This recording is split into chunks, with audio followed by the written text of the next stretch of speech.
Today we're going to go through some really raw, uncut, unfiltered videos just from the car. If you can do something better than that, then we got a deal. These are real calls with property owners and us negotiating. And I'm going to go through some negotiation tips that I think might help you. Hey guys, welcome back to the YouTube channel. I am Chris, the builder. This is a call with the guy on my team, Tom. We sourced a deal direct to homeowner, calling throughout the neighborhood, looking for specific lots that fit a certain criteria. We found a super old house on a super large lot in a great neighborhood. So we're gonna get on the phone with her. And first you'll hear me talk to Tom, and then she'll jump on the line. So like I was saying, George looks like it's not his property, but he wants her to sell it. So he doesn't give a fuck about the price, it seems like. Right. And Dolores is the lady who owns it. So like, she's the one who seems to be like going, oh, I want more money. Sure. So that's kind of where we're at. So when I spoke to George, that's the guy I've been speaking to, he's like, oh, call Dolores. And then he said, what is this about? And I was just said, price. And she's like, all right, call Dolores at this number. So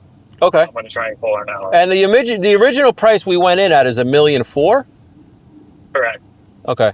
So just so you know the context, the property that we're trying to buy here fits a certain criteria in New York City that allows us to build townhouses. We want to build rows of townhouses within a certain area of the train station. So this property fits it just specifically, exactly how we want it. Correct. Remember we said $1.3 million, and then you're like, do $1.4 million, and then I said $1.4 million, and he didn't even flinch at it. Yep. And we're like, oh, shit, we should have done $1.3 million. Yeah. Turns out she's involved and she wants top dollar. Okay. So I kind of just put the quote together, I introduce each person, and then I'll just kind of let you take over from there. Yeah. All right, stand by. I gotta say, one of the biggest things that people do not do in this business is make phone calls. The only way you could get anything done in this business is communicate with other people. If you're not communicating with other people, you will not get real estate deals done. If you don't call homeowners or property owners, you will get nowhere. Cold calling is a tremendous thing in this business. I'm trying to buy this property from these people, direct to seller, no agents. So it's them getting on the phone. How are you? Hi. Hi, Dolores. Thomas. Hi there. And it's Chris as well. Hi, Chris. Listen, I'm taking a cheesecake out of the oven. Give me 1 second, please. No problem. Chris, you're there, right? Yep, I'm here. Yeah, I'm here. I'm here too. This is George. Hey, George. George, how are you? How you The only doing? time the cake's coming out. It's looking good. How's it look? It's looking good. All right. Nice. How you doing? Getting ready for Thanksgiving? Yeah. Yeah, getting ready, busy, you know how it is. Trying to get things done around the holidays, but hanging in there. How about you guys? I haven't stopped cooking for days. I did a whole Thanksgiving dinner for the church. Now I'm doing one for my family. Do you enjoy it? So, yeah, That's awesome. I love it. I Yeah, love cooking. that's cool. As long as you enjoy it, it makes it a happy time. People tell me I should have a food truck. All right, so Dolores goes on for the next 20 to 25 minutes talking about her Thanksgiving and her preparations and what she really likes to do. You just got to let Dolores talk, whoever your Dolores is. Be interested in what she's doing. Don't bring up the property. Ask about a Thanksgiving dinner, what she did for the church, what she likes to do with her family. Is everyone coming over? Where are they having it? Ask all these questions before you get to the business, because you want to be interested in the people. And while you're listening to her speak, try to figure out, what is she looking for out of the deal? Is she looking for the absolute maximum amount of price? Does she want it to make sure that she's able to sell her house without people coming in and doing showings and open houses and all this stuff? Does she want a quick close? Does she want an extended close? Does she want some kind of post-occupancy agreement where she's able to live in, or her family members are able to live in the house after we close? What does Dolores want out of the deal? And it's not always money. So Dolores, we met in person. This is Chris, and obviously you know Tom. Yeah, I know. Yeah. So the contracts didn't come in, but our lawyers made contact. So we just have to talk about the price quickly. So, I guess contrary to how we normally do stuff, especially if something's on the market, we go in a little lower, and it's like buying a used car. But typically if we call property owners, we kind of hit them with our best shot, just to be perfectly clear, like get your attention. Mm-hmm. But here, $1.4 million, we did come in at the top end of what we'd be willing to pay. It's a lot of money for the property on that block and in that exact spot. You know, the train does hinder us a little bit on the home sales, but we are paying a very good price per square foot, like not taking that into consideration. I really like to, when I'm talking to people and offering money on their property, I like to really push forward that they are getting a great deal. We're giving them a great deal. And is it the best possible number that they would be able to achieve for their property? Maybe or maybe not. But you always want to push forward that this is a great deal. We are giving you top dollar. We love the property. You'll see I'm going to say that in a second. A lot of people, when they go in for negotiations, they automatically go in and they hammer the property of this is all the things that are wrong with it.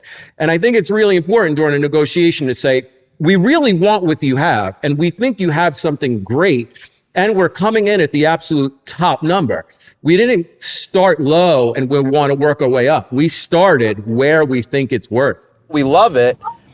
We really like it. It's just, the number, it wouldn't make financial sense for us to pay much more, nor any builder, do I believe. I think it's always important to bring people down to reality and say, listen, I'm a developer. I'm not coming in here saying that I'm moving my family in. We have to go through X, Y, Z to get this project completely built. It's going to cost this to build. And we have to make a profit here, or else we're not going to be able to purchase it. So I think it's important to bring it back down and say, listen, we're offering a maximum price for where we are going to be able to make a reasonable profit. And if we're not able to make a reasonable profit, well, we're simply just going to go to the next project. And I also think it's important to remind people that there is a lot of opportunity in New York City. There's a lot of opportunity to get involved with projects. And that's why New York City is such a great place to make money, is the opportunity is vast. So we don't really need your project. We're just trying to get this across the finish line. I can appreciate what you're saying, but I'm looking at it from my perspective. So she's looking from her perspective. You have to listen to what she's about to say, because now she's going to tell you what she wants. I don't know what I could get on the current market if I were to, put it for sale by owners on the front sign, on the front lawn. I do know that comparable properties have been going for higher money. At 1.4, I'm not even getting $100 a square foot. And I just don't think that's fair. I really don't think that's fair. The property is 14,500 square feet. We offered 1.4. So if we paid $100 a square foot, we'd be at 1.50. So we offered 50,000 less than what she's asking for literally right now. But her initial counter was 1.6. So it's very good in a negotiation when you actually find that we're not too far apart. You're not offering $2 million and the people asking for $6 million. I mean, she just admitted that we're 50,000 apart, although her first counter, like I said, was 1.6 and my first offer was 1.4. So, that's where I'm leading you. That's where I came up with the 1.6. Yeah.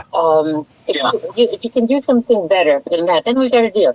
But I can't see letting it go for under $100 a square foot when I haven't even tested the market. And with the city of Yes coming by, that property is going to be worth a lot more for multiple dwellings. I understand that. I know the changes in the zoning. So what she's talking about is the city of Yes, the exact law that we're trying to take advantage of, or we are taking advantage of. And what it puts us in the position to do is, on these certain lots, we can either build an apartment building. And the way the apartment building is calculated is for every 600 square feet of lot area, we're allowed one apartment. So if there's a 10,000 square foot lot, 10,000 divided by 600, whatever that works out to be, is the amount of units that we could put. Or we could put 2-family townhouses or even 3-family townhouses. But in my opinion, in Staten Island right now, the absolute best value is 2-family townhouses.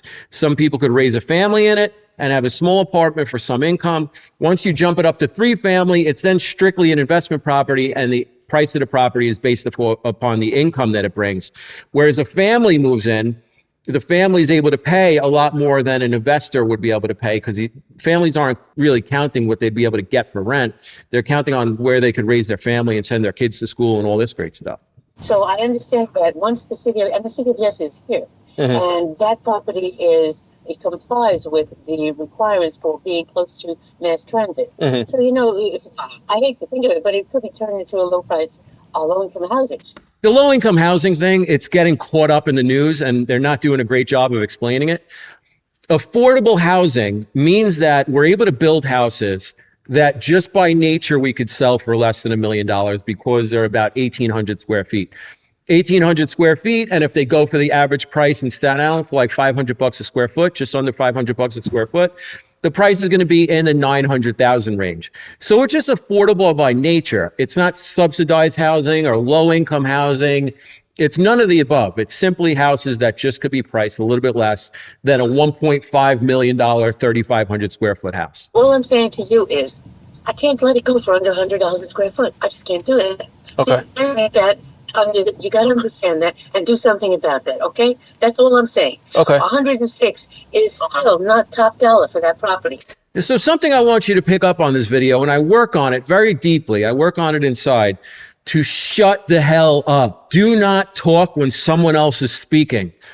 Oh my God, I feel like I'm back in school. Do not speak when someone else is speaking. Let the person do the talking. You don't want to speak literally at all. Try not to talk at all. Let the person talk their way through the whole problem. You could give little tips along the way or give your explanation as to why, but when they're talking, shut up. You remember, you're trying to buy their property. We're talking about major dollars here. Like this project is worth millions of dollars worth of profit.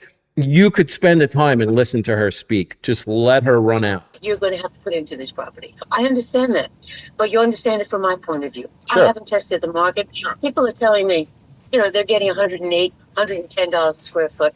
And, all I'm asking for is you got to do a little better. That's all.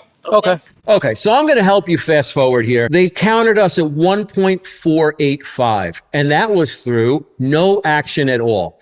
So after this, I did nothing. I just let Thanksgiving. Today is Wednesday after Thanksgiving. So I let the weekend go by. I let a couple more days go by, and they just came back to us. So 1.485 is $85,000 more than I offered originally. So I think a good compromise is 1.485, if that's what you want, sure. We need 12 months to close. And what is that going to do? That's going to allow us to get approvals. And the benefit there is we don't have to carry 1.4 million or 1.485 million of carrying cost, interest, and it doesn't matter if I'm using my own money or a bank, there's still an expense there. So if people want more money for their house, a lot of times as a developer, you can make it up with time. If you want more money, sure, give me the time. And then that's going to eat up the expense of holding the property and just let it sit there and rot, and the risk of having it go on fire or people breaking in or squatters, which is a real thing here in New York City. So yeah, I think this call went very well. And obviously with the counteroffer a couple days later, the end game went very well. All right, it's just a quick video today, guys. Thanks for watching. I think this is an excellent thing to watch how people negotiate deals. If you want to learn more about this stuff, we put together a course, buildforprofit.com. Go visit, put your name down. We'll get back to you. And we're going to be doing more and more of this stuff inside the community, and there'll be more people and just a greater way to really become a developer by learning from others. Thanks for watching. See you later. Bye.